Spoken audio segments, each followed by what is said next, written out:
How's it guys, Munash here, and today we have the 5th Alliance War of Season 23. And today I'm going with Nick Fury, Archangel, and Stealth Suit Spider-Man, who's a champ I have not used in Alliance War in quite some time. In fact, I think this is actually the first time I'm using him in a stubborn war. And I used to use him quite often on the old map, back when I was doing Part 4 with Unstoppable and Aspect of War and stuff like that. So yeah, I was looking forward to using him, because I just have a lot of fun memories using Stealth Spidey. And it's always fun when I use him. And I did get to use him on several fights in this war. I think he did 4 out of the 9 fights. Oh no, he did 3, because I ended up using Nick Fury on one of the fights I thought I was going to use Stealthy for. But yeah, anyway, let's get on to Part 5, and today we first have an Elsa Bloodstone on Ebb and Flow Knockdown and Power Drain. So this is a very easy fight for Archangel. Would be easier if she had Suicides on. But yeah, that just means you can use pretty much any champ for this, or you don't have to use a mutant to avoid that degen. So yeah, I'm just gonna go in and parry heavy, pretty straightforward. Knock it down very early in the fight, then I get the protection removed and get the passive fury. Just gotta be aware that she can purify all debuffs when the protection does come back. And yeah, she goes down. Pretty easy stuff.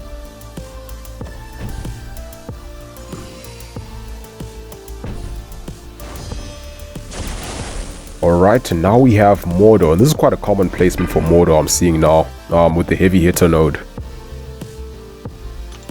Because Mordo isn't a champ that you can just parry and punish with most champs, unless you have an evade counter or Archangel, since you know his animations and his reach just allow him to bypass the astral evade after the parry's done.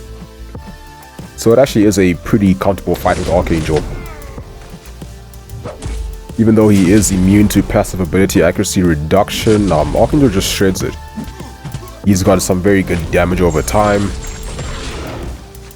And yeah, you can just play around his power gain, then it shouldn't be a problem. You ideally want to bait the special 1 pretty early so he doesn't build too much power. And just try to disable it by aligning your combos with the power gain. Now the only little mistake I made here is I tried to hit him just after my neurotoxin expired. So he did get stunned from that, and then he did astral evade because, you know, I just went with the light attack. But yeah, otherwise not too bad. Pretty comfortable fight.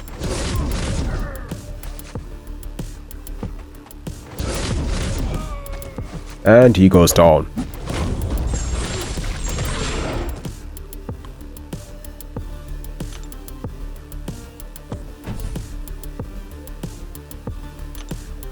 Okay, so now I'm just going to use a lesser champion boost for the next fight, more because I have a lot of these in overflow right now, and they are about to expire.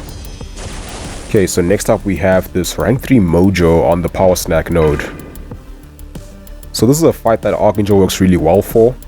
Besides Power Snack, you just got to be mindful of backup recovery, because if you don't have enough neurotoxins on him, then he can actually gain power instead of regenerating.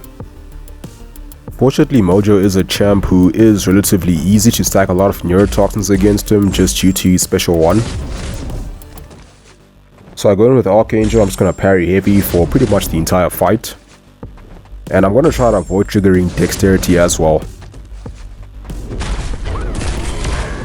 Even though I can trigger it, once I have a good amount of neurotoxins on, I just wanted to be extra safe and just stick to this playstyle. Also, it's not that difficult to not dex in this fight, as long as he throws that special 1. And usually I prefer the special 2, but special 1 is better if you don't want to dex. And also it's good for building neurotoxins because, you know, it has a lot of hits, so you can stack a lot of poison debuffs if you block most of the special 1. Provided you have a bleed, of course. And yeah, pretty straightforward fight with Archangel. Besides that, you know, the damage is going to be really good in this fight, since you can get a lot of those neurotoxins on him pretty quickly. And yeah, despite having almost 300,000 health, this fight barely took a minute. So yeah, Archangel is probably my favorite counter for it. I actually do prefer him to Human Torch just because of how he controls the fight. You know, he doesn't have to worry about backup recovery. Okay, so now I'm going to apply some more boost, and I actually made a mistake here. I accidentally clicked on the Mystic boost. So that was a complete waste because I was just trying to move down or scroll down, and yeah. So now I'm going to use a champion boost, a health boost, and a lesser attack boost because I have this rank 3 thing on the next node who I wasn't very familiar with. I've never fought Thing on this node before, but I figured Stealth Spidey should do pretty well. In fact, I have seen it done with Stealth Spidey, so yeah, I wasn't really too worried about it. But still just wanted to be safe and also have another fight after this. So I am going to use the Web Foam pre-fight ability because I do need those slow debuffs for this fight. Because besides it being a thing, he also does have Footloose, so I would like to prevent the Unstoppable and the Evade buffs. Or rather, prevent him from evading or being unstoppable. Now, he also does have Force of Will, so I can't use a champ like Falcon or Quake to get through this fight. And then there's Kinetic Transference, which is a bit annoying because it just gives him a bit more power when you do parry him. So a champ like Red Guardian wouldn't actually be very good for this fight. Just because you'd have a hard time dealing with the power gain. Unless of course you don't parry, but I mean against the stubborn thing, that's almost impossible.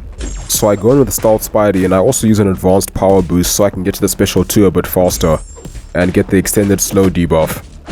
So that's the first priority in this fight, just get into that special 2.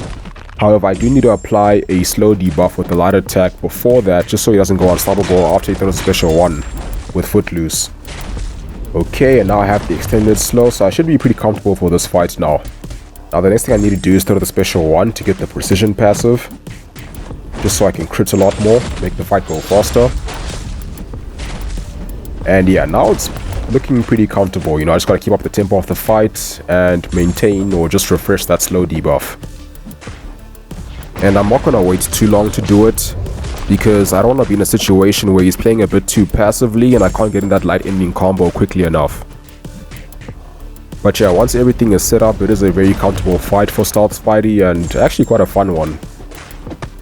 And you just want to be a bit mindful of Kinetic Transference and basically not wait too long or parry too much before baiting a special attack. But yeah, he goes down. Pretty clean fight with Stealth Spidey, and now we're gonna move on to section 2.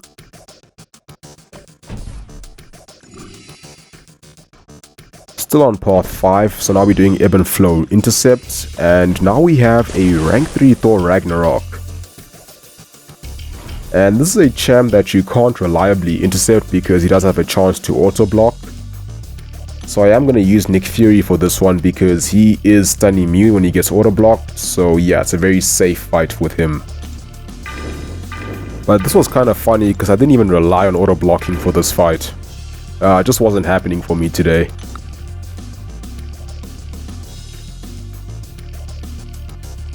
Okay, so he throws a heavy attack, I just back off. I try to backdraft, intercept, but he does auto block that, so I don't get the passive fury or disable the protection. So then I try to do it again, but this time it's like he's on to me. He actually just pauses and holds block for like a split second and then combos me, which is something I'm very familiar with because that's what I do quite a lot. Like that's my move that he's using right there. So yeah, I was a bit annoyed by that. So now I'm like, okay, screw it, I'm not even gonna bother intercepting anymore. You know what, I have a rank 3 Nick Fury and a 5-minute timer. This shouldn't be a difficult fight or shouldn't take that long, even without disabling Ebb and Flow. And then what I noticed to my surprise is that he actually has recoil, which does actually help in this fight. Even with the protection, he still takes about 2% damage from it. So in a way, it kind of cancels out the protection if you can bait specials frequently enough. And fortunately, Nick Fury is defensive, so I can get those destructible charges on him. Because sometimes you'll fight an opponent with suicides, but you can't always take advantage of recoil, because the champ might be indestructible at the time. So this is nice. The only thing I need to make sure I can do is manage his power gain. Because if he throws a special 3, the fight can get really ugly really quickly. So I am just trying to throw my special attacks when he has a lot of those charges. Although the nice thing about Nick Fury's special 1 is that it does do 8 hits, so it's pretty good for disabling the power gain. You know, you can even throw when he has 13 charges. So yeah, if you don't have a champ who can safely intercept Thor, you can still use pretty much any good champ who can just deal with the power gain. I usually use Doom or Magneto for this fight. In fact, it's usually Magneto because, you know, he can bypass the auto block and the damage is just so high that, yeah, one special 3 with all those prowesses is usually good enough. Or just Doom because he's got some pretty good power control and he's shock immune, so even if he were to get a special 3, he won't do that much damage. But yeah, that should never happen if you're using Doom, you know, just because he controls the fight really well. Okay, so that one wasn't too bad, and now we're gonna move on to this Rhino with Ebb and Flow Intercept and Redoubled Determination. So I'm gonna use Salt Spidey for this one because he will be able to intercept once I do have a slow debuff on him to prevent the unstoppable when he dashes at you. And I believe these are the last set of boosts I used for this war. And I also am gonna use some skill boosts because why not? But no more grey boosts. So I go in with Stealth Spidey and I'm just going to do a full 7-hit combo first. And then the next combo I'll apply the slow debuff with the light attack. And I'm trying to actually push him into the corner here so he doesn't have space to dash at me. So he can't go unstoppable or unblockable. So now fortunately he does throw a special 1. So I can just punish and then go for the intercept. And I can get it fairly quickly with the backdraft of the light attack.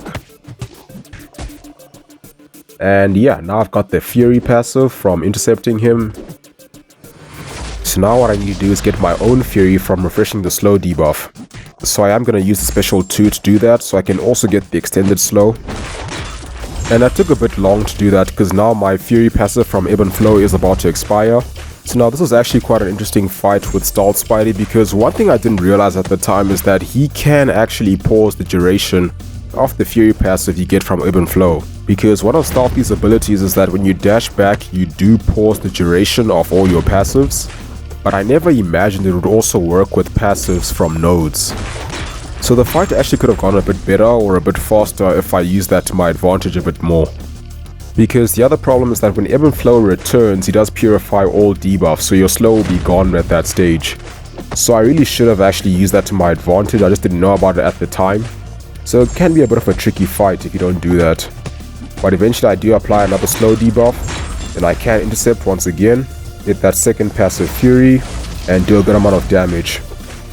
But the protection did come back once again, because yeah, I mean I just wasn't aware of also being able to pause the intercept Fury. So I just ended up doing the rest of the fight with the protection there, but fortunately it was just the last 20%, so it wasn't too bad. The thing that I found to be the most annoying part of this fight is that he is defensive.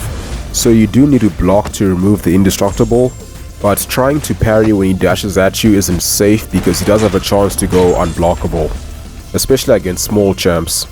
So I did need to be a little bit careful about that. And that's kind of why I wanted to keep him in the corner for most of the fight. Just to limit the amount of space he has so he can't always dash at me. But now I'm realizing that one thing I could have done as well is just dash at him and hit his block, and then try to get him to throw a combo at me from close range and parry. But anyway, he goes down. Took a bit of time, but otherwise a pretty comfortable fight. And now we're going to move on to this Invisible Woman with Ebb and Flow Intercept, Double Determination, and Crumbling Armor. So I'm going to use Stealth Spidey once again because Nick Fury is a champ who places a lot of debuffs, and those are mostly bleed debuffs. Even Archangel places a lot of bleed and poison debuffs, so with the Double Determination, that's going to cause the power gain to be a little bit crazy. So yeah, Stealth Spidey is just better for controlling the power. And I did use the Web Foam pre-fight once again, which I actually did not intend to do. I was kind of just operating on autopilot and I just placed it. But I actually wanted to use the vulnerability to do a bit more damage, because I don't really need to counter her miss mechanic in this fight. Because I can always just parry and then safely miss to disable her invisibility. But now I have the Web Foam, so I can just, apply a slow, then I don't have to worry about missing at all. So once again I get a quick backdrop with the light attack. That disables Ebb and Flow, I get the passive Fury from it. And I'm going to throw my special 1 to get the passive Precision. And that also activates her invisibility. So she throws a special 1 and I just need to punish it, or at least try to punish it, but be very quick about it so I can disable the invisibility without her being able to punish me. And I believe this is the moment where I realized that, I can actually pause the passive Fury from Ebb and Flow. As you can see, I just dashed back right there to prevent it from expiring. But then eventually I do drop a full combo followed by a special 2, and that basically means I took too long to refresh the Fury or to pause it. So then I lose the Intercept passive Fury, but then I get my own passive Fury from refreshing the slow debuff. So now, just like the Rhino fight, I'm not gonna bother intercepting since he's almost down. Can just finish her off with the protection still active. So I did 80% of the fight without even using a slow debuff. But now the invisibility does come back, yet I forget that I can actually counter it with the slow debuff. So I actually still play a little bit cautiously around it. But then I realize, wait, what am I doing? I can't miss right now. And now she's about to go down. Wait, one more special 2. And then drop my own combo, followed by a special 2.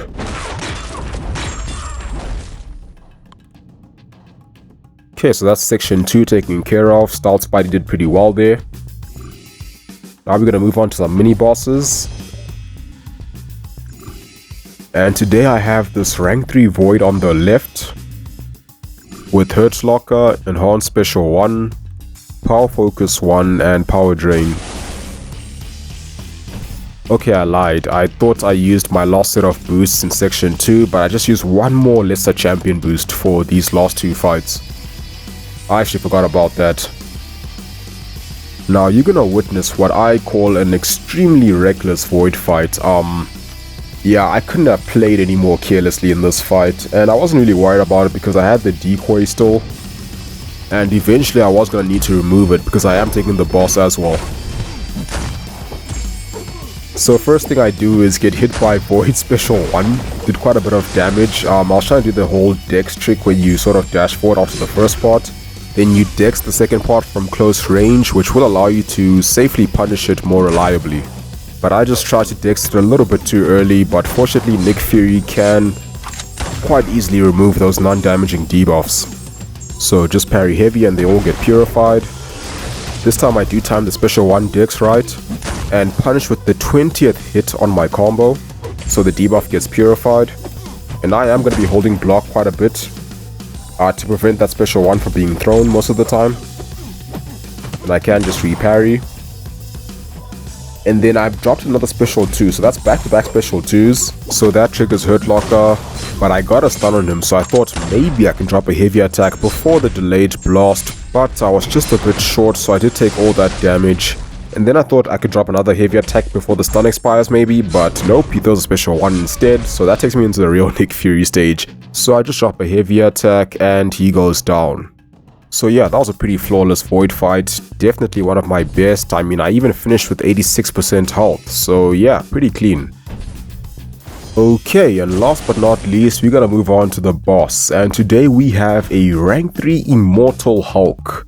And when I first saw this placement, I was like, wait, what? An Immortal Hulk boss? Because this is a champ that I've fought only once in Alliance War, but with Nick Fury, the fight was just so quick and so easy that honestly it would have been hard if they placed the OG Hulk, because at least he has Hulk Smash, and the special 1 is more difficult to dex, although they both are fairly straightforward. Okay, so I'm going to go in with Nick Fury, and I parry to bait a heavy attack. But I didn't actually know when the heavy attack ends. I think that was literally the first time I've ever seen these heavy attacks, so yeah, I just waited it out and then tried again. But now I know and can punish it pretty quickly and even interrupt it. And I'm just going to be dropping full combos, ending with a light attack. Throw my special 1. Hold up those charges, eventually I will go unblockable. And yeah, just baiting that heavy attack to get those easy openings. Then bait special 1 and punish. And that's basically it. Okay, second special 1 and now I'm unblockable, which I really didn't need for this fight, but why not, you know, it just makes it a little bit easier. And it's just fun. So yeah, despite this boss having over 600,000 health, the fight barely takes 2 minutes with Nick Fury, with the rank 3 Nick Fury. And all I have is a lesser champion boost active right now. So yeah, Immortal Hulk kind of seems like a joke on defense, or at least from my experience. Then I looked at this guy's health pool and I was like, 615,000. Jeez, that's almost Sasquatch territory. And I guess that's kind of why they placed him here, because, you know, it's a much longer fight generally since he has more health. But it's still a very easy fight with Nick Fury. I mean, this is actually one of the easiest bosses I've ever soloed. Probably the easiest rank 3 I've ever soloed. This is actually close to the Dragon Man boss with the rank 3 Human Torch. but this time I felt like boosting is really unnecessary for this fight. But I always use Nick Fury against him in war. Maybe if you use a bad champ or a bad counter, he can be a bit troublesome, especially towards the end of the fight when he does all that immortal and unblockable nonsense. But otherwise, it's a very straightforward fight, and pretty quick and easy with the rank 3 Nick Fury.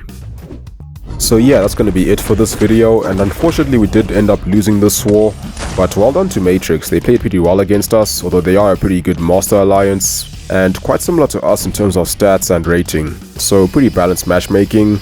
But as always, thanks for watching, have a wonderful day, and I'll see you soon.